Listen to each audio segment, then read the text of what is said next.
Hello बच्चों, let's read the question.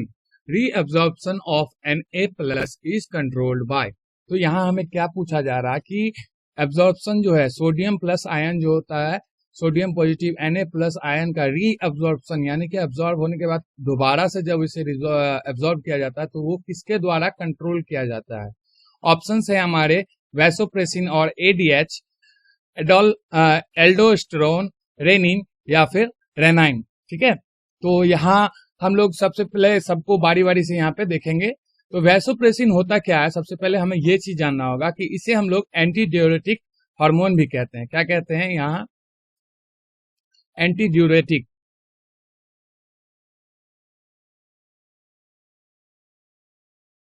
इसका function क्या होता है हमारा कि ये हमारे ABP जीन से जो है सिंथेसाइज होता है। यहाँ लिख सकते हैं is a hormone synthesized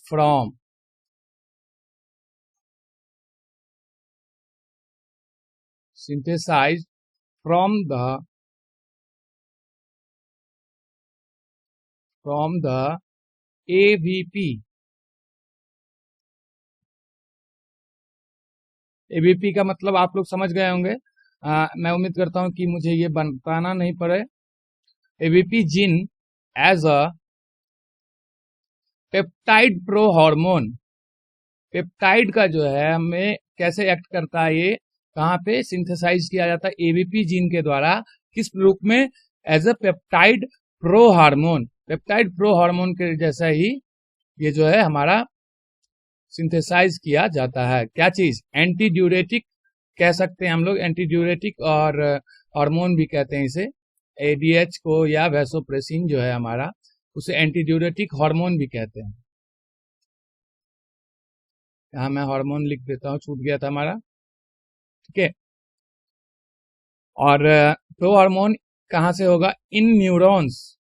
neurons जो होते हैं हाइपोथैलेमस के, जो हमारे न्यूरॉन्स होते हैं,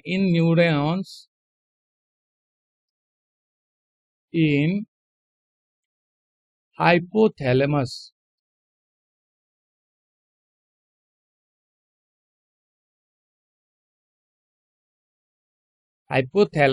and is converted to ABP। तो यहाँ हमारा क्या हुआ? वैसोप्रेसिन और ADH जिसे कहते हैं, उसे या तो हम लोग एंटी ड्यूरेटिक हार्मोन भी कह सकते हैं, आर्जिनिन वैसोप्रेसिन भी कह सकते हैं, या एंजिप्रेसिन भी कह सकते हैं।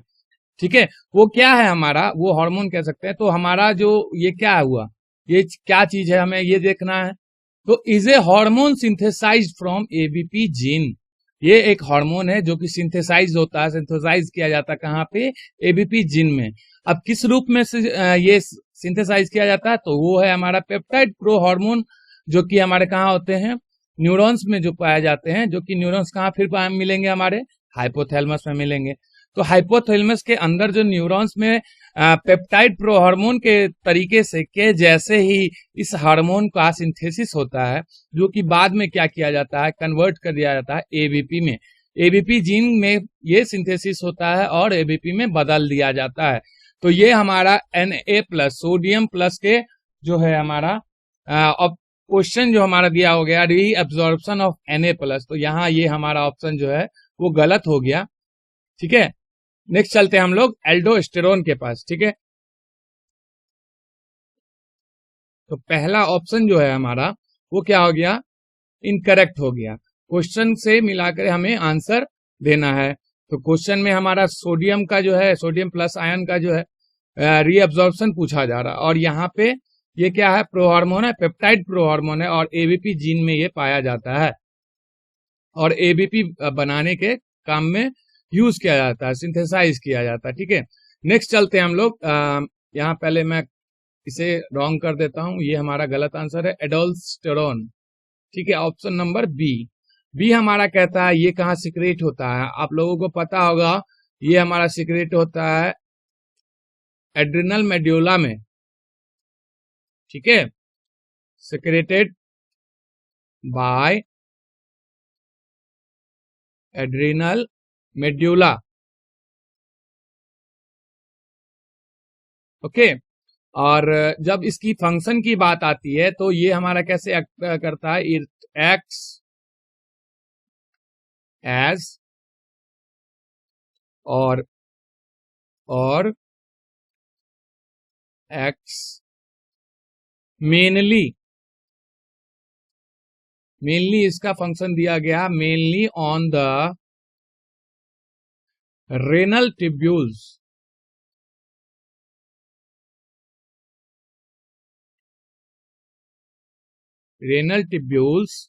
and stimulates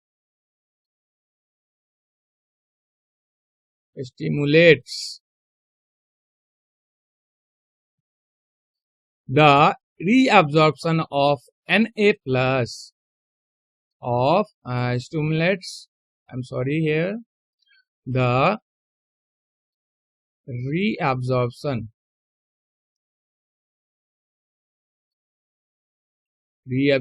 of what?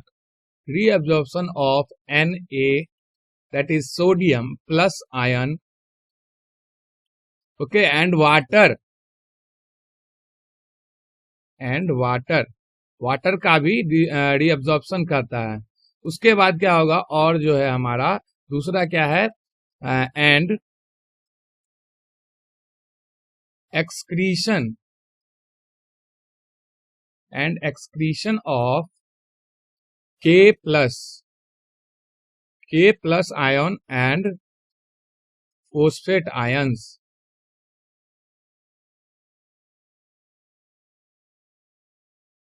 है ना।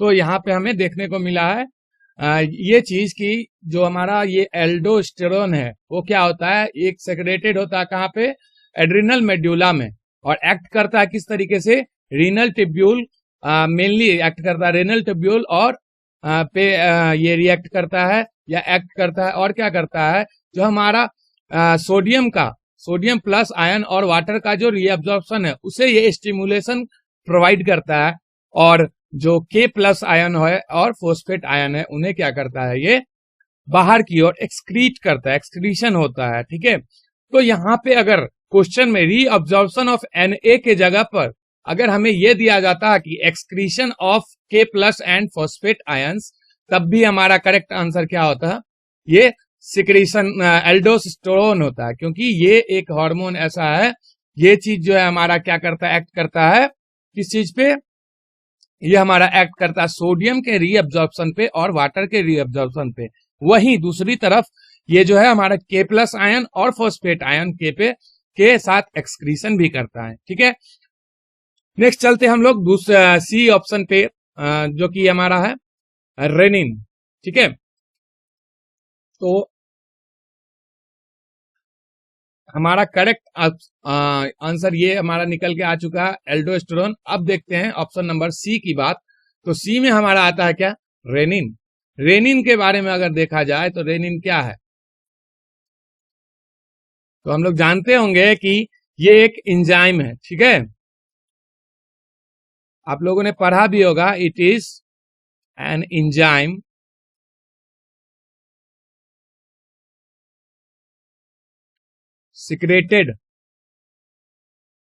secreted by and stored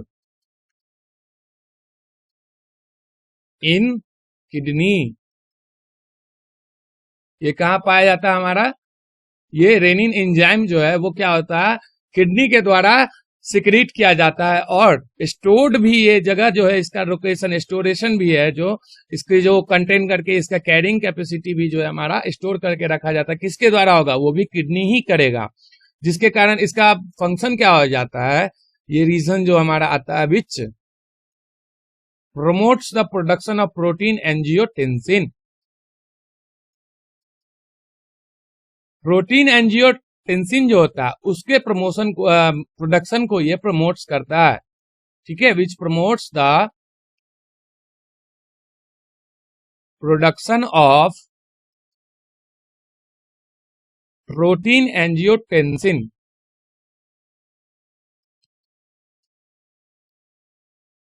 protein angiotensin, ठीक है। ये ध्यान पे रखिएगा आप लोग कि हमारा जो रेनिन है, जिसमें कि सिंगल एन है, RENIN, ये हमारा किडनी का होगा, ठीक है। ये हमारे किडनी में पाया जाएगा, जहां पे ये क्या करता है, हमारे प्रोडक्शन जो है प्रोटीन एंजियोटेंसिन का जो प्रोडक्शन है उसे ये प्रमोट करता है, यानी कि बढ़ावा देता है। और ये कहाँ पाया जाता है, ये हमारे किडनी में पाया जाता है और सिक्रेट भी किडनी के द्वारा ही किया जाता है। तो यहाँ पे हमारा ऑप्शन नंबर सी भी जो है क्वेश्चन से हमारा गलत हो गया, ठीक है, क्योंकि एक एंजाइम है जो कि सिक्रेट होता है कहाँ, हमारे किडनी में, और इसके कारण प्रोटीन एंजियोटेंसिन होता है, ना कि सोडियम का रीअब्जॉर्प्शन, ठीक है। तो नेक्स्ट चलते हैं हम लोग, यहाँ पे जो ऑप्शन नंबर 4 है ये भी रेनिन ही कहलाता है, लेकिन यहाँ आप लोगों को ध्यान देने की जरूरत है, स्पेलिंग के में इनके डिफरेंस है ना। तो स्पेलिंग में उधर हमारा फर्स्ट ऑप्शन नंबर सी जो है वो क्या था, हमारा किडनी में पाया जाता है ना, और ऑप्शन नंबर डी जो है वो हमारा कहाँ पाया जाएगा, स्टोमक में पाया जाएगा, ठीक है। तो यहां मैं लिखता हूं option number D, that is renin. यहां लिख सकता हूं मैं an enzyme secreted into the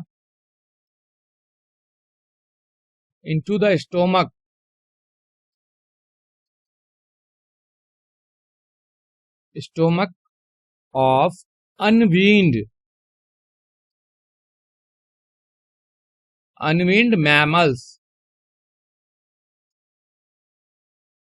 causing, इसका काम क्या हो गया, causing the curdling of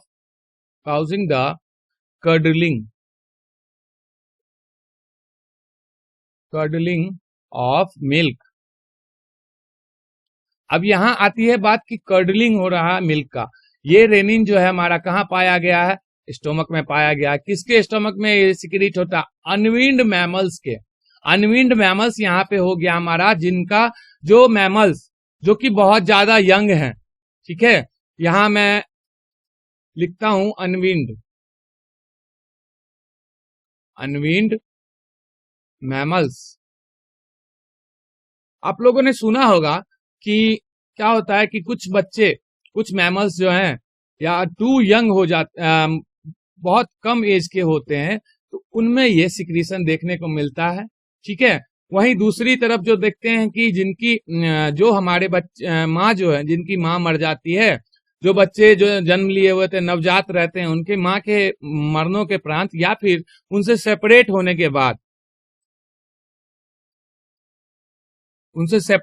के बाद जो है उनमें मिल्क का जो डाइजेशन होता है या कर्डलिंग होता है, जो दूध को जमाया जाता है, उस टाइम में ये एंजाइम, रेनिन एंजाइम का सिक्रीशन किया होता है, ठीक है। जिसके कारण क्या होता है, हमारा कर्डलिंग ऑफ मिल्क होता है, यानी कि मिल्क जो है जमना स्टार्ट होता है। तो separate from mother,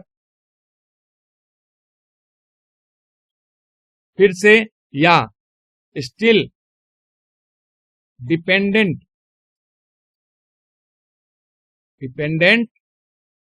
on it's mother for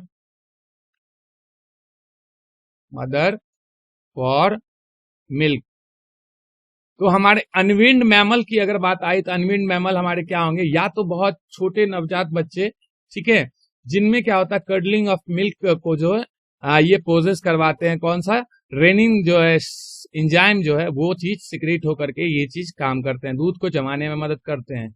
unwind mammal हो गए जो बच्चे अपने माँ से अलग हो गए हैं, या फिर उनकी माँ की देहांत हो गई, या डेथ हो गया है, या फिर वो किसी भी प्रकार से जो है पूरे तरीके से अपने माँ पे मिल्क के लिए अगर ये जो है डिपेंडेंट हैं, तो उन्हें क्या कहते हैं, अनवीन्ड मैमल्स कहते हैं, ठीक है।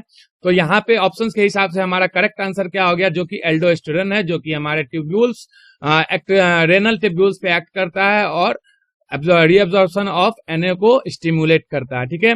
आशा करते हैं तो आप लोग इस आंसर को अच्छे तरीके से समझ गए होंगे। All the very best, thank you very much.